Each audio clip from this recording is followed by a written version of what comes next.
Catholic education. She said to me there are grants out there to help us achieve, different things. Now, Mary Immaculate is a school that attracts middle to low socioeconomic group kids. So we're not a rich school. Funding and money is always a problem. Technology is just, unbelievable. And my original background is a business teacher. I'm actually a high school business teacher, so technology is everything. And then suddenly to start teaching in a school where, touching a computer was a shock to the system. So it was really nice when Bernadette said to me, look, we can support you, we can give you money, but you have to come up with something. So this is the project that we started with. Now, when they give us money with Catholic education, of course they want to measure, they want something accountable. And so that's why we came up with this. What effect does a focus on spoken language used with explicit teaching of the language structure and cultural aspects of the language have on Indonesian language proficiency and attitude towards learning? So we focused a lot on that. So we wanted to see if we actually specifically focused on getting them to learn something that they were then going to use.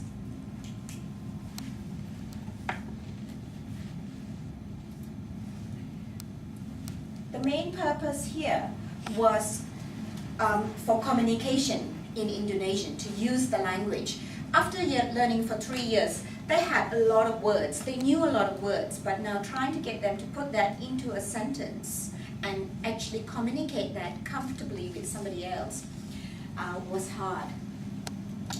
To broaden the students' ability to see the world outside their own experiences, and that again is the same thing. I mean, a lot of them, it was a very multicultural school. A lot of them spoke more than one languages, but yet, when it came to learning another language, it was still hard for them because the confidence, it always came back to the confidence levels. And to improve the students' interest in Indonesian and facility with the Indonesian language. So I wanted to maintain a certain amount of excitement, keep them wanting to learn it, and the carrot at the end of it, which was to be able to talk to somebody. Now, with this project goal, we had to focus on language proficiency. That was the main focus, and to get the students really confident enough to ask somebody questions, get information back. So it was a two-way thing. Increase student engagement in the language learning, get them to be more self-motivated, self-directed, for them to think about things that they want to know rather than me telling them, this is what you need to know, or this is what you need to learn.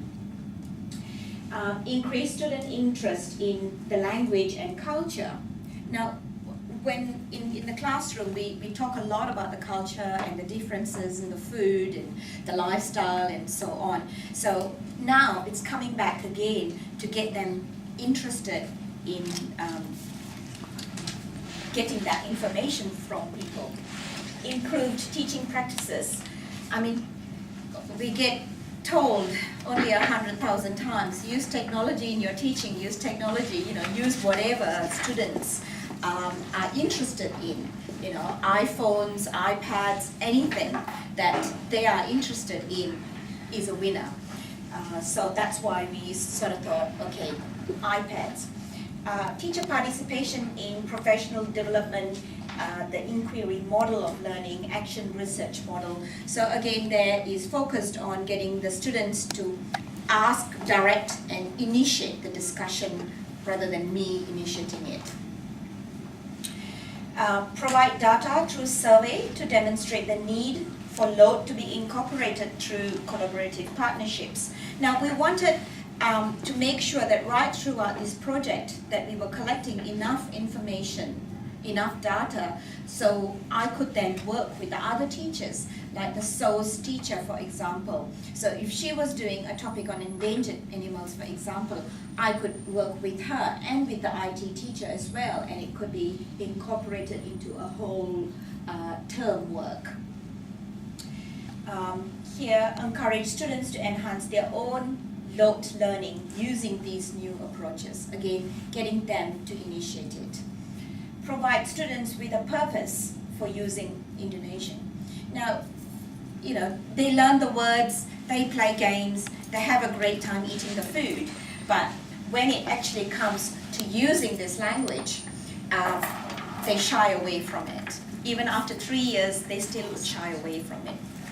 Not because they don't know it, it always came back to the fact that I don't think I'm confident enough to say it loudly.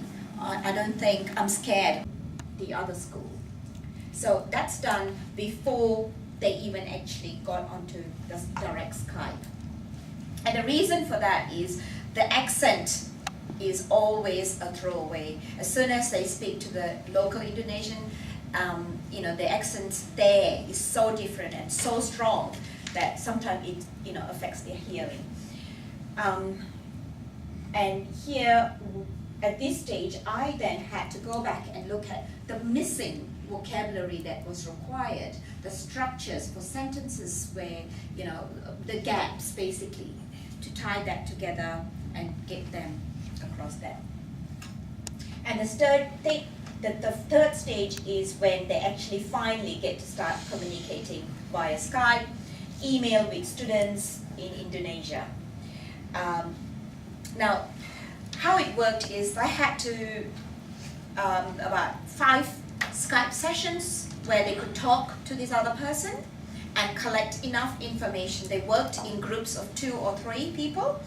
They had to collect enough information to then do a PowerPoint project and present that back to their Indonesian friends. Okay? And in stage 1, when I actually contacted the school in Indonesia and negotiated this, they asked if we can do it half and half. So they wanted a part 1 where they do everything in Indonesian with us, and then part 2, we do everything in English with them. So it's a win-win situation, which I thought, it couldn't go wrong because it helped our kids' English literacy as well, because we came from a multicultural school. Our kids then had to edit their work. They sent us email essays in English and so on, and these guys had to edit that and send it back. And that's where Marianne came in as well, because she is an ESL teacher, her background. So at this point here is when, at stage 3, is when it was quite active. A lot of communication was happening between the 2 schools. And again, I had to limit it to 5, because if you didn't control it too much, then they would just spend a lot of time talking and nothing is achieved. So there was outcomes to be achieved.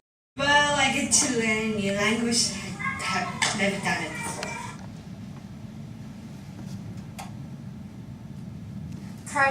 This new project you're working on has encouraged you to learn more words and sentences in Indonesian? Yeah, because when you talk, it sounds funny. He was my naughty one. So how do you feel about talking to those students in Indonesia? Awesome. And it was interesting because Urja, she had come from a different country and had only learned Indonesian at that stage for about 2 years. And I kept telling her, because she's already used to another language, I said it won't be difficult for you to get this language on board, and Indonesian is an easy language. And she was quite diligent, and she took it on, and it was a great challenge for her. But he was my little troublemaker for a long time, and it was so lovely to see that I could actually get him all excited about this project and getting involved in it.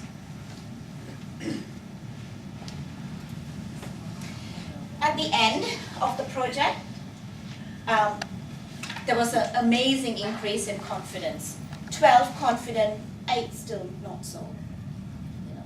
So to me that was a big significant jump, that now that they've actually sat in the front and spoken to somebody in Indonesian and realized that that person actually understood them was a big win for them. You know, it's often, I don't think they'll understand me. You know, and it was really good. In terms of teacher outcome, for me personally, I think it was the student engagement in that the whole term. I saw that they were so excited. The other thing I liked about it is the differentiation for individual levels. So people could work at different levels. So if they had lesser language understanding, they could ask questions in that range. And the ones who had opportunity for more could take it so much more further. So they had that freedom. In terms of students, of course, we had the improved confidence, increase in vocabulary. I used to often call them, in the classroom when I got really cross with them, I used to call them toyol. Toyol means little devil in Indonesian. And it was so interesting because one outcome is one student found out what it meant from the other Indonesian students, and all excited and said, "Miss, so you've been calling us little devils?" So, you know, so they actually found things out that was out of the norm as well, you know.